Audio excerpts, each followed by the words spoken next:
Bismillahirrahmanirrahim. Assalamu alaikum, ladies and gentlemen. It gives me great pleasure to be in this August gathering. So I'll talk about some of the important lessons of the Quran today before you. And many of these lessons are in fact forgotten lessons.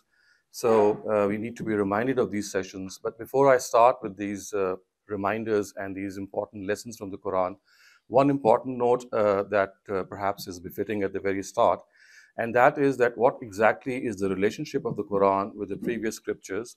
We know that the Quran was revealed as the last book of God, and before the Quran, we had a series of scriptures revealed to various prophets of God. We had Abraham's scripture, we had the Torah being revealed to Moses, we had the Injil being revealed to Jesus, and we had the Zabur or the Psalms being revealed to David. So all of these prophets of God, regarding whom the Quran says that whatever religion was ever sent was always the same. And the name of religion, whenever it was sent, was always Islam. So basically, we have to first understand that the Quran is a series of books. It's the last series of that book in which the authentic message of the Almighty has been enshrined. And the thing that makes it distinct from the previous scriptures is that all previous scriptures which are today available, they do not exist in their original language. So we have translations, we have very good and close translations. And if we read these translations in the light of the Quran, we'll find out that how close their message is to the Quran. But since we don't have their originals, the original languages do not survive of these scriptures. So we know that the Old Testament or the Torah was revealed in the Hebrew language. And similarly, the New Testament was revealed in the Aramaic language. So, but the fact is that none of these original scriptures have survived. So therefore, it was the need that once the institution of the prophethood had to be terminated, that a final book be sent down with this importance that it should be preserved word for word, so that as far as its language is concerned, it could become a source of guidance for all times to come. So whenever someone asks me that what is the difference between previous religions and why that should we read the Quran, well, I tell them that even if I'm a Muslim or a Christian or a Hindu or any person of any religion, I would objectively see that whether there is a book of God which claims itself to be from God and preserved in its original language. And without having any bias for Islam or for Muslims, if I find people making this claim that yes, there is a book which has been revealed by the Almighty and it is found today in its original language, my first and natural inclination would be, of course, to verify this claim. And if I'm satisfied with this claim, I would, automatically find myself connected to this book of God. And notwithstanding the fact that if I connect myself to this book of God, it doesn't mean that I reject the previous scriptures. No. They are, as I said, very close to the Quran, and I would read them in the light of the Quran. And when I do read them in the light of the Quran, I find so many similarities. So with this small introduction, I'd now like to come to the main topic, and that is the importance of the Quran in our lives and how we can draw inspiration from the Quran in our lives. I think the first lesson that the Quran has spelled out, and I call it the forgotten lesson, and that is that all humankind, I'm not talking about Muslims, all humankind are equal. So the Quran says, Ya ayyuhan nas ittaqu rabbakum allazi khalaqakum min nafsin wahida at one place. And at another place it says, Inna khalaqnakum min zakarin wa unsa, which means that we have created you from Adam and Eve. You are the progeny of Adam and Eve. So all human beings are equal in their respect. We cannot judge people on the basis of what they believe. That is something which God has to do. And so therefore, right after this verse, what the Quran says is, Inna akramakum indallahi atqakum. If you want to know who the best person is, or the brightest person is, or the person who is closest to God, then it is something which only God knows. And that is the person who is the most pious. And piety is something that only God knows. So the first lesson that I think we Muslims need to once again revisit is that all humankind is equal. Every single person has been made by the Almighty. None of them is a child or they are children of a lesser God. All of them have equal respect. They might have different beliefs. They might have different views regarding religion. But as far as being human beings are concerned, they are all equal. And this actually tells us that as far as humanity is concerned, I actually regard humanity or this equality in humanity to be the very first religion. And before we are even Christians or Jews or Muslims, we are human beings first. So unless we are good human beings, unless we have this outlook and this passion that we should outshine each other as human beings, a good human being, or in the absence of being a good human being, we cannot be a good person in any way. So a good Christian or a good Muslim or a good Hindu first needs to be a good human being. And as a human being, we'd all realize that we share so much in common, especially universal human values. So truth, justice, kindness, compassion, sympathy, all of us know this is found in every single human being. And this is the first lesson we need to understand, that such is the great commonality that we have. Such is this outrageous, I would say, commonality, that even people who don't believe in God, even they have this human aspect in them, which tells us that how all embracing this faculty is, that we as human beings, we share the same ideals, we share the same goals, we have the same things that we put ourselves before as objectives. So I think that this is a very important lesson, that as human beings, we are all equal. And as far as judging people on the basis of whatever we believe after being a human being, that is the realm of God. That is the domain of God. So God has to judge between us. As far as we are concerned, we have not been given this prerogative or this authority or the data on the basis of which we can judge human beings. The second important lesson or the significance of the Quran is that it tells us that as human beings, we must follow the calls of our conscience. So if we lead a life according to our conscience, we are likely to be people who are going to follow the truth. Because unless our conscience is dead, it never lies. It tells you what the truth is. So the Quran has made it very clear that if you follow your conscience, it will tell you what right and wrong are. You don't need to go to any mufti, to any external agency to find out what right and wrong is, because your own conscience tells you. The Quran says, "Balil insanu ala nafsihi basira, walau alqa ma'azira," that every human being and the conscience of every human being is a witness to its own self, however much excuses he might make, but it's a witness to our good deeds. And when the Prophet was once asked that what exactly is sin, he answered, "Mahaka fi satrika," whatever is something which makes your heart lose itself, or maybe you find this, whatever you're being told or whatever you have done is bothering you. So sin is something that you feel inside your own self. So as far as a good person is concerned, the second important lesson is that we have to follow our conscience. And when we follow our conscience, we need to understand that we would actually be following the truth, because our conscience is the substitute of truth. It is something which is substitute of God on this earth, because you see, righteousness and morality is based on right and wrong. And the basic awareness of right and wrong in the light of conscience is something that we find in our own selves. The third important lesson, or the significance of the Quran in our lives in this regard, is that we have to understand that if we have to become good human beings, if we have to improve ourselves, then we have to be very, very, I would say, attentive to our own correction. And instead of correcting others, instead of judging others, instead of making opinions about others, the first and the most important thing is that if you have to judge anyone, it has to be your own self. So let us turn that telescope through which we pick the faults of other people inwards and find those faults that we have, the faults that we possess. And the way to do that, according to the Quran, is, or what we can find from the Quran, is self-accountability. So if you want to become a person who is going to outshine other people, who is going to become a better person, then the best way to do is to hold yourself accountable for whatever you have done in your life. And I would suggest that there is a methodology to this as well. So for example, before going to sleep every day, let us review what we have done all the day. And a small review will tell us that we have done a lot of things that we are not very proud of.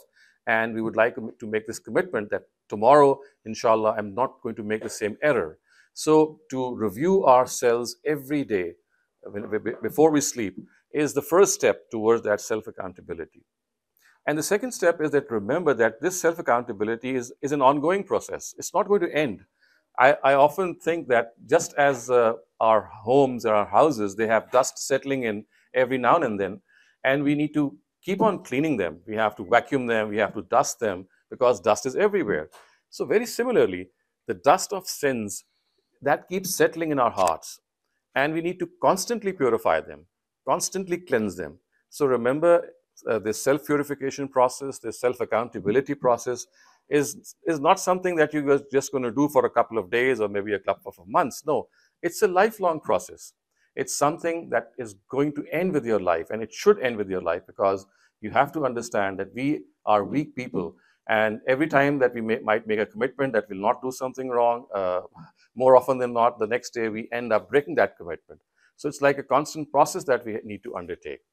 Also important is the fact that we often lose hope in ourselves, because you see, when you're doing the same bad thing again and again and making a commitment that I'm not going to repeat it, you tell yourself that I am good for nothing, and I make this commitment every day, and the next day I break it.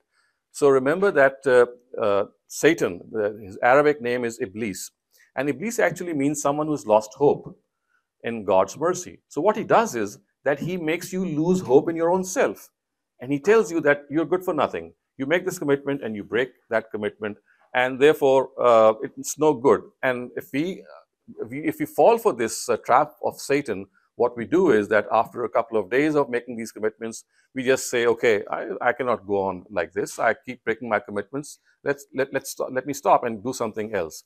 It is here that we need to remind ourselves that no, we have to keep on trying, because remember, in the sight of God, it is not the destination which is as important as the struggle to reach that destination. So the most important thing is that you keep on trying, even if you are failing every day, because you see, you're not losing yourself, or you're not giving up hope in your own self, and that is what is important to God. And finally, one thing which can help in this process of self-accountability is the fact that you can take some feedback from your close ones, maybe from your wife. And by the way, a wife might exaggerate, but you can discount that exaggeration. And similarly, a wife can seek feedback from her husband. So this feedback also helps, because you see, at times we are doing something without realizing. I mean, at times we are doing something wrong without realizing that we are doing something wrong. And we need someone to caution and prod us and tell us, well, stop it. This is something which is bothering me. So I think if you have good friends, maybe good spouses, and similarly good children or siblings or parents, someone who's close to you, you should give that person the confidence that, well, you can check me, you can tell me whenever I'm going wrong, because I need some external eyes. At times, I might not be following the right thing, because you see, we do make these mistakes. So you see, this process of self-accountability can go on in our lives in this way. And if we do so, we would realize that we have become better individuals than before. At least we are trying to become better individuals than before. And the importance that I would say of this is that it is something which keeps you always on your toes. It always tells you that, remember, no one is going to put your house in order. It's you yourself who is going to put your house in order. You have to do it yourself. People can inspire you, people can motivate you, but that is all that they can do. The rest you have to do yourself. And so therefore, this is a task which has been cut out for ourselves that we must do. The fourth lesson, again, I would say this is a forgotten lesson that I can safely say, and that is the importance of the rule of law. To follow the rule of law, come what may. And this I say because in the United States and many other countries, you'll find Muslims, whenever they have this clash with the law of the land and their own religion, at times they end up justifying the fact that since my religion tells me that I can do a certain thing and the law of the land is something different, I find it absolutely okay if I violate the law of the land and follow my religion. A couple of examples are very apparent and very stark. For example, the United States, in most of the part of the United States, I think all the 50 states, if I'm not mistaken, they have this rule of monogamy, that you cannot marry more than one wife. And of course, because Muslims think that they have to marry more than one wife, or at least they have to try to marry more than one wife. So I have seen people hoodwinking the law, breaking the law, and getting married privately in a ceremony, maybe with a mufti, and justifying this because they think that this is what their religion tells us, and without realizing that if religion has allowed it, I mean, it's not made it an obligation to you. I mean, you can marry, but it's not obligatory for you to marry more than one wife. Similarly, you can see this issue of cousin marriages. So it is prohibited in almost all the states of America. And because we think that cousin marriages are allowed, and of course they are allowed, we find people marrying amongst cousins, and therefore, again, they hoodwink the law, they bypass the law.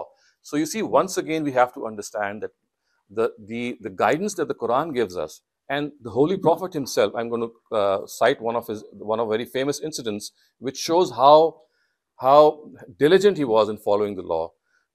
That we need to understand that the rule of law, following the law, is of utmost importance. So when you're living in a place, if you don't like that law, if it clashes with your religion, you can present your case with the authorities, you can debate with them, you can discuss with them. But if they don't listen to you, maybe, of course, it could be counted as persecution. But the option of breaking the law is no longer there. It's not there, simply not there. You can migrate from that place, you can leave that place, but breaking the law is something which the Quran and the Prophet has severely prohibited. So the Prophet himself, just let me recount that incident to you. Maybe most of you have heard of that incident. So this happened in his own era, that one of his very famous companions came to him, and he actually described a hypothetical situation.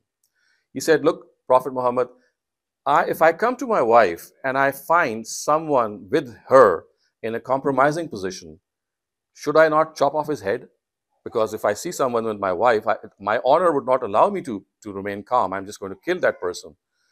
It is said that the Prophet remained silent. The Sahabi once again asked him that, he described the same situation, and he once again said, should I not chop off his head or just kill him because he's doing this with my wife? And then once again, the Prophet was silent, and he could see, the Sahabi could see that he was very irritated, or at least he was not very happy. And he persisted, and for the third time he asked the same question. And the Prophet actually became very angry, and he said these words in Arabic, Ana aghyaru minka, wallahu aghyaru minni, that I am more honorable than you, and God is even more honorable than me. Let the law take its course. Even if you find this thing happening, you cannot touch that person. You report him to the law. You take him to the law. Let the law decide. Let the law take its course. And I think this is an object lesson for all of us, that following the law, I know people who are born in the United States, they have this a natural inclination towards following the law because this is in their blood. But our Desi parents, or I would say the Desi children, if I may say, they are at times brought up with this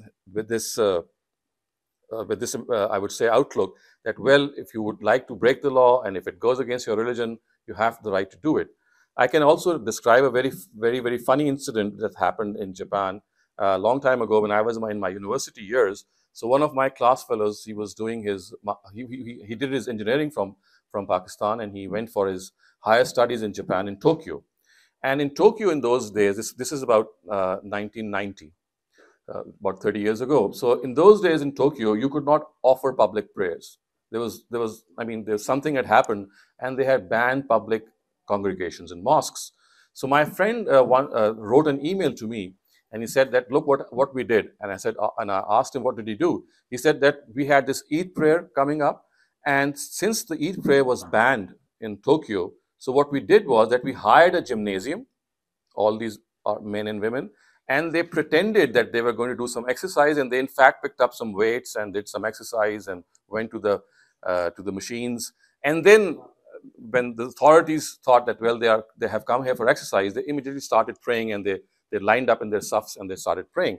And again, you see, we have to understand this and realize this, that if this is a ban which has been clamped down by the authorities in any way, I would say, yes, this is religious persecution. Yes, this should not have been done by them. But then what we did by hoodwinking the law, by hiring the gymnasium and making them, or trying to fool them that we are actually exercising, whereas the intention was to pray the Eid namaz. This again is not the correct behavior. As I said, to present your case, you can tell them that this is our religious responsibility, But if after all that debate, people don't listen to you, the authorities don't listen to you, violating that law is not an option.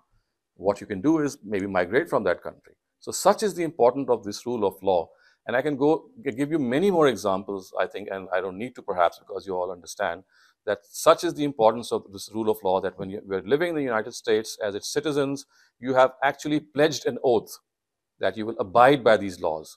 And so therefore abiding by these laws is your religious responsibility, because oaths, when you swear an oath, it is something which makes, either you don't swear it, I mean, okay, come on, don't do it. But once you do it, you have to abide what the law says. And you must read the Constitution or the pledge you're making, because it tells you a lot.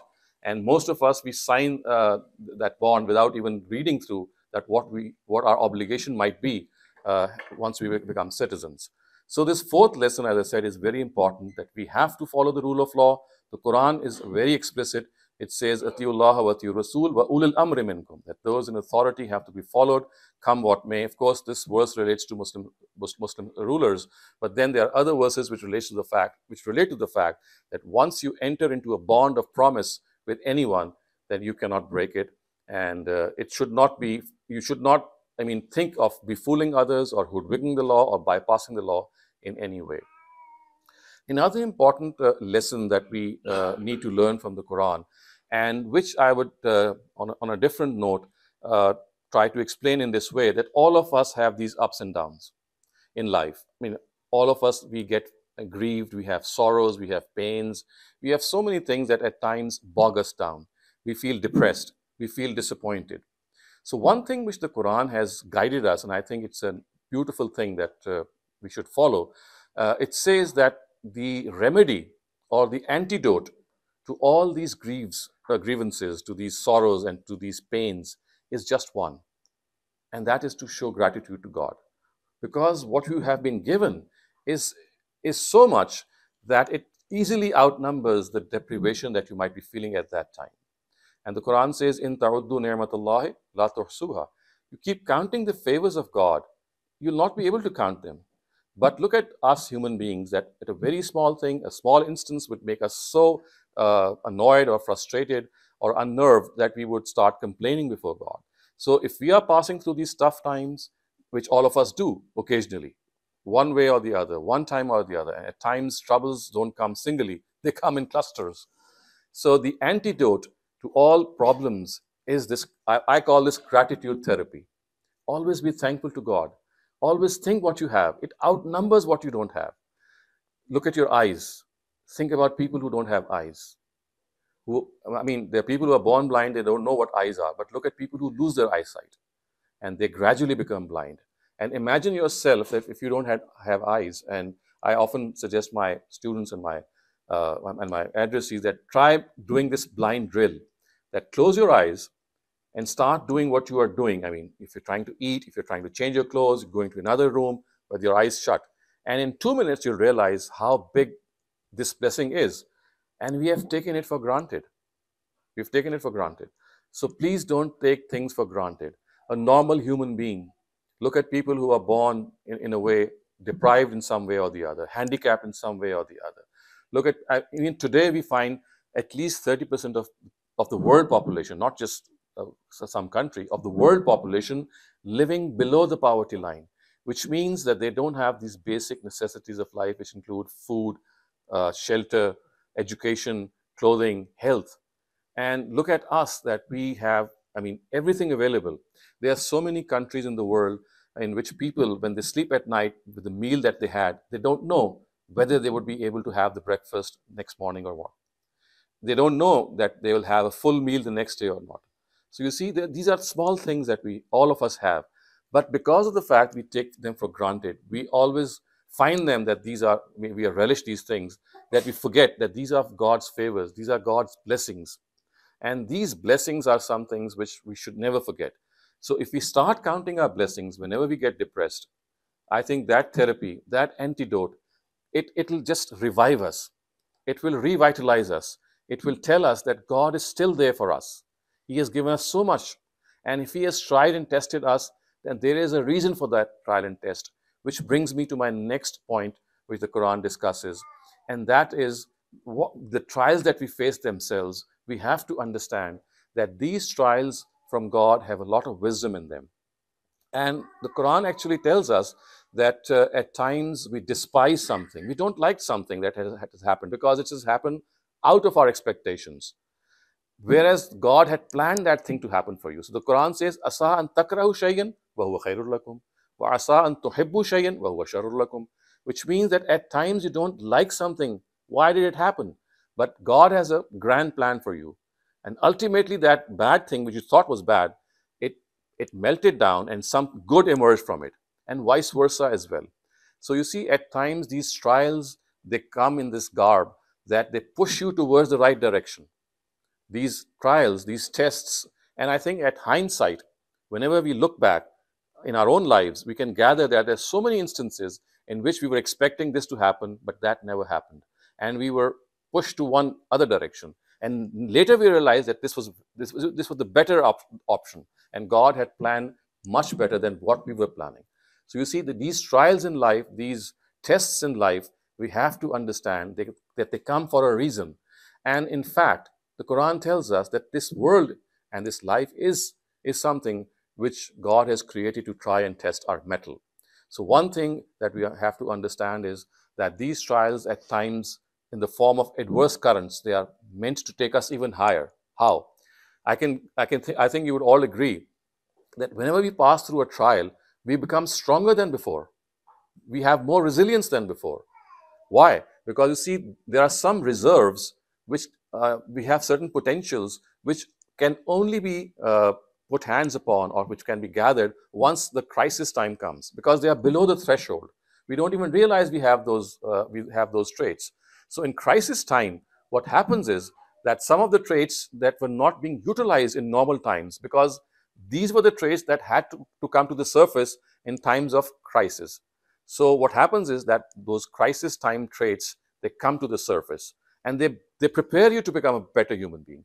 You become stronger than before, and you become a person who realizes that, yes, if this trial had happened to me, then I have to be thankful to God. And finally, these trials, of course, they are a means of bringing us closer to God, isn't it? And every trial is something which makes us more closer to God.